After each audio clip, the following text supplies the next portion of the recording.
तर डिलिमिटेशनच्या बिलाला अर्थात मतदारसंघ पुनर्रचना घटना दुरुस्तीस पवार गट पाठिंबा देणार आहे। 50% जागा वाढवायचं ठरल्यास पवार गट पाठिंबा देईल। अमित शहांसोबतच्या सर्वपक्षीय बैठकीत चर्चा झाल्याची माहिती आहे। केवळ पवार गटच नाही तर ठाकरे गट आणि डीएमकेही पाठिंब्यास तयार असल्याचं सूत्रांनी सांगितलंय। सोमवारपासून संसदेचं पावसाळी अधिवेशन सुरू होत आहे आणि विधेयक पुन्हा आल्यास पाठिंबा देणार अशी सुप्रिया सुळे यांनी माहिती दिली आहे। तर नव्या विधेयकास काँग्रेसही पाठिंबा देणार अशी सुप्रिया सुळेंनी एबीपी माझाला माहिती दिलेली आहे। त्यामुळे यंदाच्या पावसाळी अधिवेशनामध्ये डिलिमिटेशनच्या बिलाला कोण कोण पाठिंबा देतं आणि ते विधेयक ते बिल आता तरी पास होतं का याकडे संपूर्ण देशाचं लक्ष असेल। कारण का जर डिलिमिटेशनचं बिल पास झालं तर मतदारसंघांची पुनर्रचना केली जाणार आहे आणि पुढच्या निवडणुकांमध्ये बरेचसे बदल होताना आपल्याला पाहायला मिळतील।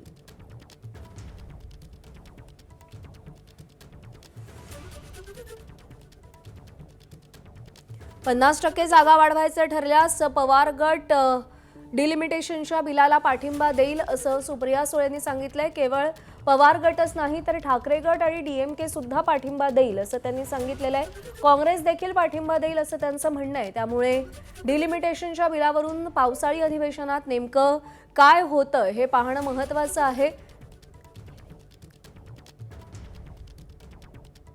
काँग्रेसचे प्रदेशाध्यक्ष हर्षवर्धन सपकाळ सध्या आपल्यासोबत आहेत। हर्षवर्धन सपकाळजी नमस्कार। सुप्रिया सुळेंचं असं म्हणणं आहे की डिलिमिटेशनचं बिल पावसाळी अधिवेशनात आलं आणि 50% जागा वाढवण्याचा निर्णय झाला तर त्याला ठाकरे गट, पवार गट, डीएमके आणि काँग्रेसही पाठिंबा देईल, असं खरंच ठरलंय?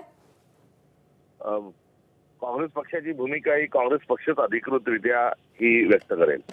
इतर कोणी त्या संदर्भामध्ये टिप्पणी करणं हे उचित नाही आणि अर्थातच दुसऱ्या पक्षांचाही त्यांनी स्वतःच्या पक्षाची भूमिकाही जाहीर करावी। नंबर 2, काँग्रेस पक्षाची भूमिका राहुल गांधींनी संसदेमध्ये मांडली आहे आणि देशामध्ये या बिलाच्या संदर्भामध्ये एकमत हे आढळून येत नाही। कुठेतरी रिप्रेझेंटेशनचा इश्यू हा फार मोठ्या एक वादाचा आणि चुकीच्या पद्धतीने हे डिलिमिटेशन होत असल्याचं सिद्ध झालंय। दुसऱ्या बाजूला काँग्रेस पक्षाने स्वतःचीच भूमिका ठरवली असं नाही, स्वतःची ठरवलेलीच आहे। मात्र इंडिया अलायन्सच्या बैठकीमध्ये सर्व घटक पक्षांनी एकत्र येऊन भूमिका ठरवली आहे। त्यामुळे ज्या ठिकाणी पक्ष एक आपली भूमिका ठरवतो, इंडिया अलायन्स ही एकत्रित येऊन एक भूमिका ठरवते, तर मला असं वाटतं की या भूमिकेच्या संदर्भामध्ये इंडिया अलायन्सची मीटिंग झाल्याशिवाय घटक पक्षांनी या संदर्भामध्ये कुठल्याही प्रकारचं वक्तव्य करणं हे चुकीचं आहे। पण हर्षवर्धन सपकाळजी, मागच्या अधिवेशनामध्ये आपल्याला इंडिया आघाडीची एक वज्रमूठ पाहायला मिळाली होती, विरोधकांची एकी पाहायला मिळाली होती आणि त्यामुळेच ते बिल पास होऊ शकलं नव्हतं। यंदा ती एकी, ती वज्रमूठ उरलेली नाहीये?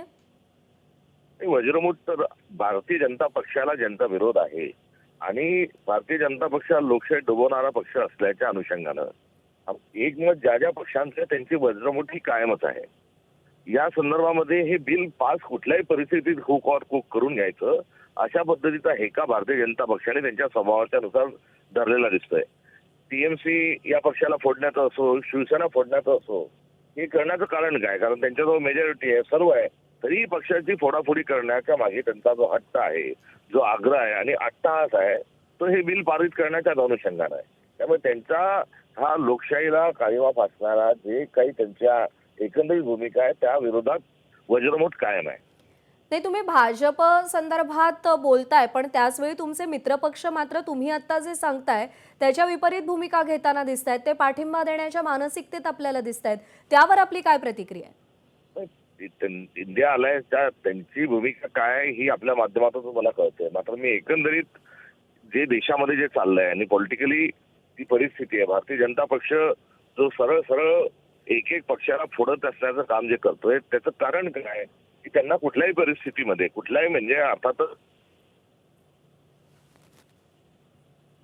न आणता त्यांना डिलिमिटेशनचा हट्ट आहे आणि डिलिमिटेशन मध्ये जे प्रतिनिधित्व कमी होत आहे, त्यांनी वेगवेगळ्या कारणांनी प्रगती करत असताना लोकसंख्या नियंत्रित आणली आणि जो झालेला जो करार होता त्यामध्ये हा खरा कळीचा मुद्दा आहे।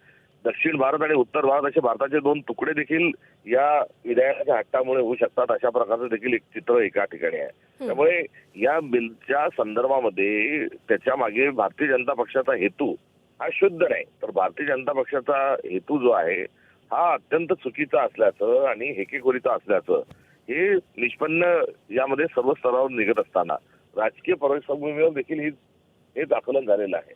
त्यामुळे भारतीय जनता पक्षाच्या विरोधात नव्हे तर हे बिल त्याच्यासोबतच हे बिल जे आहे ते लोकशाही विरोधात असल्यामुळे या बिलाच्या विरोधात राहणं राजकीय एक संघर्षाचा एक दिशा आहे. ठीक आहे. हर्षवर्धन सपकाळजी, आभार आपले. आपण सविस्तर बातचीत केलीत आणि प्रतिक्रिया दिलीत त्यासाठी.